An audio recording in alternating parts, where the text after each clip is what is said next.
All right. Today's agenda was to review Coulomb's law, look at electrostatic equilibrium problems, and two-dimensional electrostatic problems. So what we did is we looked at Coulomb's law real quick. This stands for electric force between two particles. It's KQ1, Q2 over R squared. We have the constant K right here. It's a very big number. And we have the distance R between the two charges. The size of the charge in terms of its actual dimensions is not relevant here because we consider all charges to be point charges, meaning they don't actually have their own radius. So when you're given a distance between two charged particles, that's all you need to worry about because the size of the charge doesn't actually matter in that. The electrical size of the charge does matter though, and that's Q1 and Q2. We also talked about a lot in this lesson micro Coulomb, and that's just times 10 to the minus 6 coulombs. Okay, just so you know that. Micro is a millionth. Okay, so the first thing we did, we looked at the electrostatic equilibrium conditions here. So, long story short, we're looking where we put a third charge, Q3, so that it has no net force. So we're looking for an equilibrium thing so that the forces are balanced. I'm telling you all the time, if there's two positive charges or two negative charges, the third charge goes in the middle. The other situation is if we have a negative here and a positive here.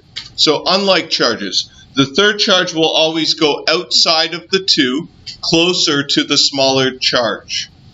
Okay? Let's look at an example problem of this now. So we got two charges. Q1 is negative 2 microcoulombs and Q2 is 18 microcoulombs. So this is the bigger charge, so it's not going to go near there. It's going to go near Q1 when we draw this out. They're separated by a distance of 4 meters. We want to make it so the net force is 0. So we draw our picture out here, negative charge here, 4 meters between them. We call this X, and then what we didn't write down earlier is this then would be 4 minus X. We use that as our distance here when we plug it all into the formula. So we say the electric force from charge 1 is equal to the electric force from charge 2, and those are both acting on charge 3. They would also actually be acting on each other, but we're assuming that they're fixed there and they can't move. How you would actually fix them there so they can't move, I have no idea. So we write that down. We write Coulomb's law for each thing.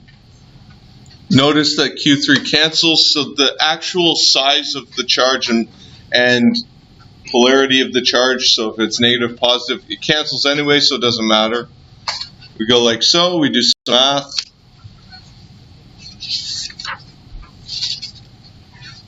We expand all this out. I just put microcoulombs in here because it cancels anyway, and it gives you a ratio of those two charges is 9. So I do it this way so we don't get any decimals. Move everything to one side. Factor it, we get, now, you're not always going to be able to factor it. Sometimes you might have to use quadratic formula. So we get an answer of positive 1, negative 2. The positive 1 makes sense because that means it's between the two charges. Negative 2 would be like over here somewhere, so that wouldn't actually make sense.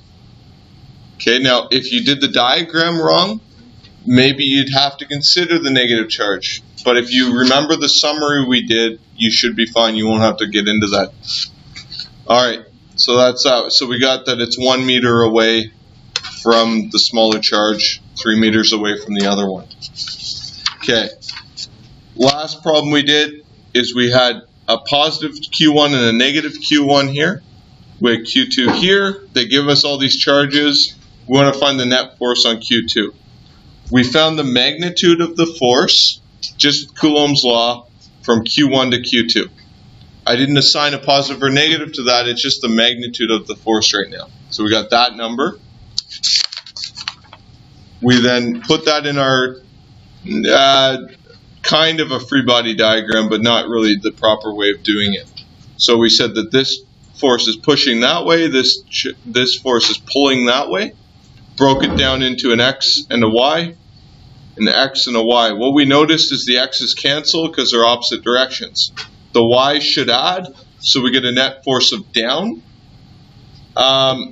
We did some trig here. We got 53-degree angle, but we figured that that sine of 53 should be 0.8 anyway because sine of theta is 4 over 5. So you can just plug that in, get the force as that, double it because there's 2 of them, and you get 2.9 times 10 to the minus 3 newtons downwards, which is right there. That's it.